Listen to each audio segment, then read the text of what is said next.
ikaw ay gustong matuto nito, halika, samahan mo ko at simulan na po natin. Uunahin natin gagawin yung ating yema donut dough. Ito po yung ating mga sangkap sa ating video screen. Meron na po ako dito nakahandang asukal, yung asin at yung yes at yung bread improver at saka powdered milk at yung ating margarine at yung ating bread softener. May nakalagay dyan mga palangga na optional ha. Kung wala kayong bread softener at saka yung bread improver ay huwag nyo nang pilitin, huwag nyo na lang lagyan. At ito lang po yung proseso ko sa pagtimpla ng aking dough. Haluin ko lang yung mga sangkap at durugin ko lang yung margarine sa aking asukal at pagkatapos nun ay isunod ko na ditong ilagay yung aking mga wheat ingredients. Yung aking mantika, vanilla, tsaka yung itlog at pagkatapos ay haluin ko lang bago po ako dito maglagay ng aking tubig. At pagkatapos ay tunawin ko lang yung aking asukal at yung asin bago po ako dito maglagay ng aking harina. Sa ating harina ay pwede kayong gumamit dito ng bread flour or first class flour. At imasa lang natin ito mga palangga hanggang sa mag-well combine yung ating mga ingredients sa ating harina. At kung wala ka namang spiral mixer at dough roller ay pwede mo lang itong masahin ng mano-mano hanggang sa mapakinis mo yung ating dough. Ayan ang lambot ng ating dough. Kung gusto ninyong special talaga yung inyong dough, ay maglagay kayo ng evaporated milk, imbis na tubig, at imbis na margarine, ay maglagay kayo ng butter. Kaya lang mga palangga, ay medyo mataas na po yung ating costing noon. Pag ganyan yung inyong mga ingredients, ay pwede naman kayo'y mag-costing lang bago kayo magbinta. At cut ko lang ito yung aking dough nasa 30 to 32 grams. Kayo mga palangga ay depende na talaga yan sa inyo kung ilang gramo ang gusto ninyong putol dito at kung magkano ang inyong bintahan. At pagkatapos nating putulin ito lahat, yung ating dough ay pwede na talaga nating figurahin agad. Pabilugin lang po natin ng mahigpit at saka laparin lang po natin yung ating dough para po pag umalsa ay hindi po bilog na bilog talaga yung ating donut. At banyahan lang po natin ng shortening yung ating tray na paglalagyan or yung ating plansa para po hindi po tayo mahirapan dito mamaya sa pagluto natin para mabilis lang po iangat. At pagkatapos ay paalsahin lang po natin ito ng 2 hanggang 3 oras. At pagkalipas ng 2 oras at 35 minutos ay niluto ko na po yung aking dough mga palangga. At siguro naman ay marunong naman kayo nitong magluto. Kung uminit na yung inyong mantika ay pahinaan nyo lang po yung ating apoy para hindi malasado yung luto at para hindi din masunog. At gabi ko po ito niluto mga palangga at pagka kinabukasan ko lang po ito lagyan ng palaman at lagyan ng coating. At kinabukasan ay nagluto na po ako ng ating palaman. Ito po yung ating mga sangkap mga palangga sa ating palaman. Ay siyempre mga palangga, pag nagbibinta po tayo sa school canteen ay maaga po talaga tayong gumising. Kaya itong si Inday ay grabe na pong pagmamadali. Tinanghali na si Inday kasi ay nagbibideo pa tayo. Sa ating palaman ay paghaluin lang po natin sa isang bowl yung ating mga sangkap. Ito po yung ating 3 piraso na egg yolk, yung ating condensed milk, yung ating vanilla at saka yung ating cornstarch, yung ating evaporated milk at saka yung ating tubig. At haluin lang po natin hanggang sa mag-well combine po yung ating mga ingredients dyan mga palangga. At pagkatapos ay salain lang po natin yan para maging makinis talaga yung ating palaman. At pagkatapos ay lutuin natin ito sa mahina lang na apoy. At habang hinihintay po natin itong kumulo ay dandahan na po natin itong haluin para hindi po masunog yung ilalim. At pag kumukulo na talaga ay wag na po nating tigilan sa paghalo para hindi masunog yung ilalim ng ating palaman. At haluin lang po natin yan hanggang sa lumapot. Ayan na mga palangga, okay na po ito. Patayin na po natin yung apoy ng ating kalan. At maglagay tayo dito ng 1 tablespoon lang po ng margarine. At pwede kayo ditong gumamit ng butter.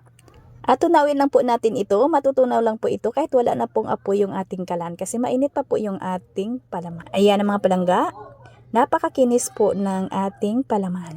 At hatiin lang po natin ito sa 3, lagay po natin dito sa 3 nating lagayan at maglagay tayo dito ng flavor. Habang mainit pa ay maglagay na po tayo ng ating flavor mga palangga at saka haluin lang po natin yan.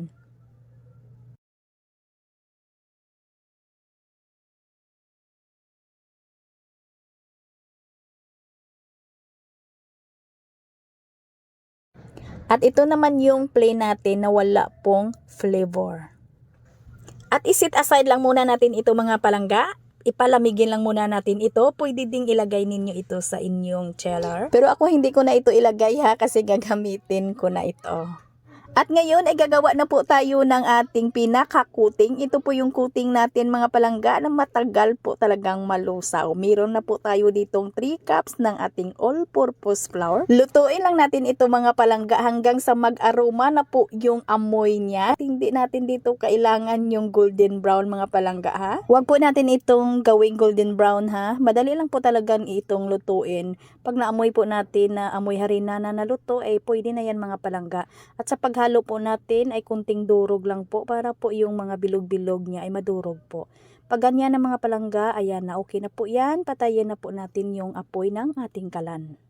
At kailangan habang maulo mainit-init pa ay salain na po natin para madurog po natin yung mga kunting mga bilog-bilog ng ating harina para hindi din masayang. At pwede din kayo ditong gumamit mga palangga ng bread flour. Imbis na all-purpose flour ay pwede tayong gumamit dito ng first class flour.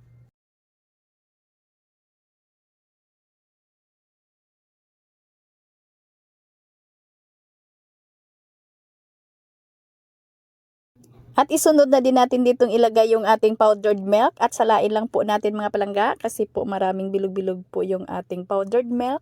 Milk Boy po yung gamit ko na powdered milk. At dalawang ingredients lang pong kailangan natin sa ating coating. Hindi po tayo dito maglagay ng powdered sugar. Ayan, haluin lang po natin yan hanggang sa mag-will combine po yung dalawa nating ingredients. At dahil kagabi ko ito niluto at syempre nilagay po natin sa closed tab. At dahil hindi tayo gumamit sa ating coating ng powdered sugar, ito po yung i-coat natin o yung ating spread sa ating donut. Gagamit po tayo ng condensed milk dito. Ito po yung pangpadikit sa ating coating at para din matamis po yung ating coating. Kunting condensed milk lang po talaga yung kailangan natin dito mga palangga para mabasa lang po talaga natin yung ating donut para dumikit po yung ating coating. Haluin lang po natin para mapantay lang po.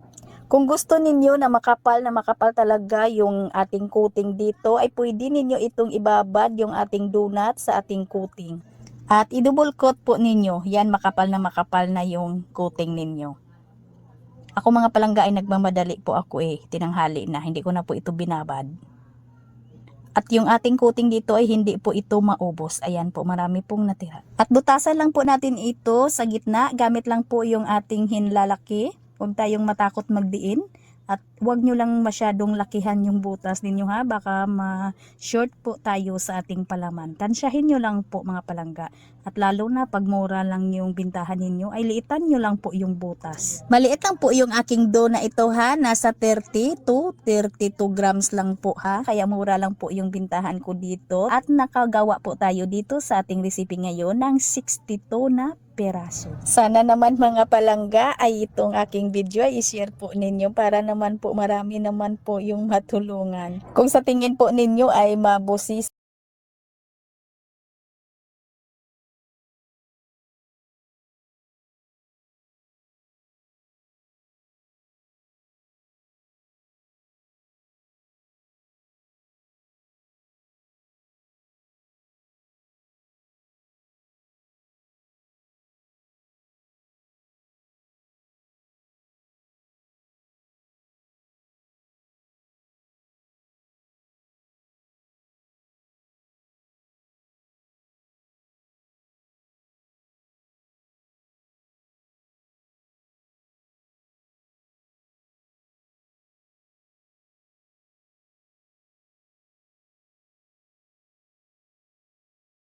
trabahoso na gagawin yung mabusisi ay ayun pa yung ma-sold out agad at mabinta gaya na lang po ng piyaya ko. At yung piyaya recipe nga pala natin ha ay may video na ko noon pero medyo matagal na yon ay may time tayo reveal po natin. Ulitin po natin yung ating piyaya. At hindi lang ito sa paaralan mabinta ha, kahit dito sa aking stante mabinta po ito sa mga bata.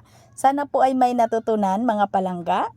Magkita-kita po tayong muli. Ito pong inyong Kainday Tinapay. Maraming salamat at bye-bye. Ayan po, napakakinis po yung ating dough sa loob. Ayan. Sana ay aalsa pa yan. Kaso lang ginabi na si Inday Niluto na lang. Sana 3 oras yung paalsa ko. Kaso lang 2 oras at kalahati lang. At syempre, marami pa po ako ditong ginagawa ha. 1 kilo lang po yung recipe na binigay natin. Para madali lang pong sundan. Maraming salamat at bye-bye.